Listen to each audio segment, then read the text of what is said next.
Deputy CM Pawan Kalyan ను రాష్ట్ర ప్రభుత్వ పెద్దలు కావాలని అవమానించారా? ఇప్పుడు సాధారణంగా మనకి చాలా దగ్గర బంధువులు అనుకున్న వారి ఇంట్లో ఏదైనా ఒక శుభకార్యం జరుగుతోంది అనుకోండి, ఒక పెళ్లి జరుగుతోంది అనుకోండి.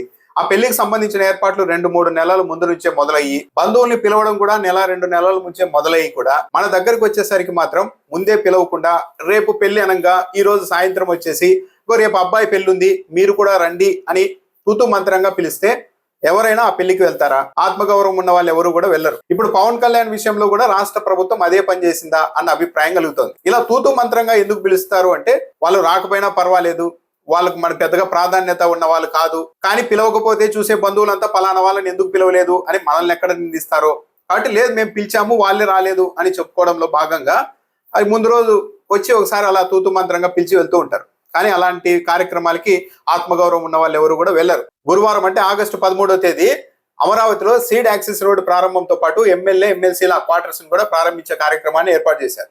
ఈ కార్యక్రమానికి సంబంధించి 2-3 నెలల నుంచి ప్రచారం జరుగుతోంది.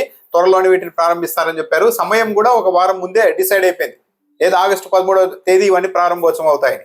కానీ డిప్యూటీ సీఎం పవన్ కళ్యాణ్ మాత్రం నిన్న అంటే బుధవారం వెళ్లి మంత్రి నారాయణ ఈ కార్యక్రమానికి ఆహ్వానించారు. రేపు అక్కడ కార్యక్రమం ఉంది మీరు కూడా రండి అని పవన్ కళ్యాణ్ అనుకున్నట్టుగా ఉన్నారు. రేపు కార్యక్రమంగా ఈ రోజు వచ్చి పిలుస్తూ ఉన్నారంటే నన్ను వీళ్ళు పెద్దగా ప్రాధాన్యత ఇవ్వడం లేదు నాకు, కానీ మాట వరుసకు పిలవాలంటే పిలవాలన్నట్టుగా వచ్చారు మంత్రి అని గ్రహించారేమో, కానీ నేనైతే ఆ కార్యక్రమానికి రాలేను అని డిప్యూటీ సీఎం పవన్ కళ్యాణ్ చెప్పేశారు. నాకు విశాఖపట్నంలో ఇంకో కార్యక్రమం ఉంది, అది ఆల్రెడీ షెడ్యూల్ అయి ఉంది, కాబట్టి నేను అమరావతి కార్యక్రమానికి అయితే రాలేను అని పవన్ కళ్యాణ్ చెప్పేశారు. ఇక్కడ బాగా గమనిస్తే అర్థమవుతున్నది ఏంటి, ఒకవేళ ఈ కార్యక్రమానికి సంబంధించి తొలి రోజుల్లోనే అంటే ఒక 10 రోజులు కనీసం 10 రోజుల ముందే పిలిచి ఉంటే పవన్ కళ్యాణ్ కూడా తన కార్యక్రమానికి సంబంధించిన షెడ్యూల్ని రీషెడ్యూల్ చేసుకోవడమో మార్చుకోవడమో చేసుకునేవాళ్ళు.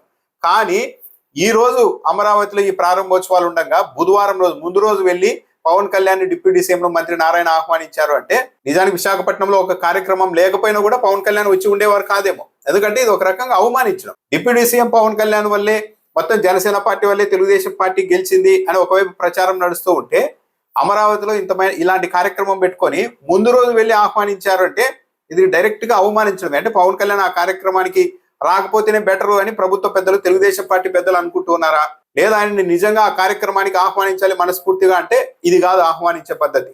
కనీసం ఒక వారం 10 రోజుల ముందే ఆహ్వానించి ఉండాలి. కానీ నిన్న వెళ్ళారు మంత్రి అంటే ఏదో సంథింగ్ పవన్ కళ్యాణ్ కు ప్రాధాన్యత తగ్గిస్తున్నారా, లేకుంటే అమరావతి విషయంలో ఇదంతా మన సొంత ప్రాజెక్టు కాబట్టి ఎవరు అవసరం లేదనుకుంటున్నారా?